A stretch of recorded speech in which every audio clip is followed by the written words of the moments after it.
এটা দেবে তো নাকি? এই যে বাবা আর শোনা যে অনেক দেরি হয়ে গেছে, 3টে বাজতে চললো। আমাকে অল্প ভাত দাও। 1:15 একটা বেজে গেছে, তখন তো ভাত বসানো না। এটুকু তুমি আর খেয়ে পড়তে যাবে।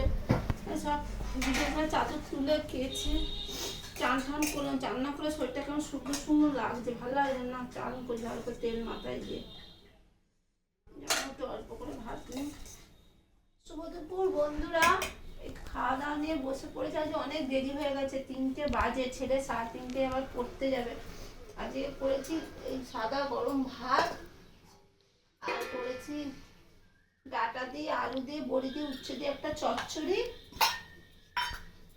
আর নিরামিষ ফুলকপি করেছি। আদা আছে, আদার করেছি ঝিরিঝিরি, আদা রেজারে ঘষে দিয়েছি, আর টমেটো দিয়েছি, একটু আদা ধনে গুঁড়ো, একটু জিরে গুঁড়ো, গরম মশলা, ঘি দিয়ে নামিয়েছি। আর কিছু দিইনি বন্ধুরা। হাত পাও চলছে যেন, হাত পা। আর এই খেতে বসে যাও। কি করবো বলুন তো, ভাল লাগে না। তারপরে এই সব খবর দেখছি, দেখতে দেখতে মন মেজাজও ভাল লাগছে না, শরীরটাও ভালো নেই। এইটুকুটাই রান্না করেছি, আর কিছু তোমার নাম আছে তো? জানি না আমার আছে কি না। আমি চলে যাবো, দেশ ছেড়ে চলে যাবো অন্য দেশে। আর ভাল লাগছে না সংসার করতে।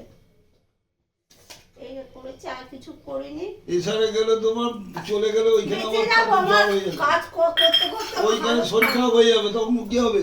শরীর খারাপ হয়ে যাবে, আমি ফোন করে তোমায় ডাকবো, তুমি চলে যাবে, গিয়ে কাজ করে দেবে। সব বালি গাদায় গিয়ে ঢেলে দেবে। হ্যাঁ, ঢেলে দিক। আর এই করেছি, আর কি করবো। আজকে অনেকদিন পর তাও ফুলকপিটা করলাম, অনেকদিন পর। খেতে খেতে মুখ খরচ হয়েছে। তারপর যে হঠাৎ দিলাম দাদাভাই ফুলকপি নিয়ে এলাম, ভালোই হয়ে গেল, ফুলকপি আলু তরকারি করি। আর কিছু করিনি বন্ধুরা। আজকে আমার মেনুটা কেমন হলো আপনারা কমেন্টে জানাবেন। আর আমার ভিডিওটা যদি সকলের ভালো লেগে থাকে, ছোট বড় সকলে, তাহলে একটা লাইক, একটা কমেন্ট, শেয়ার করবেন।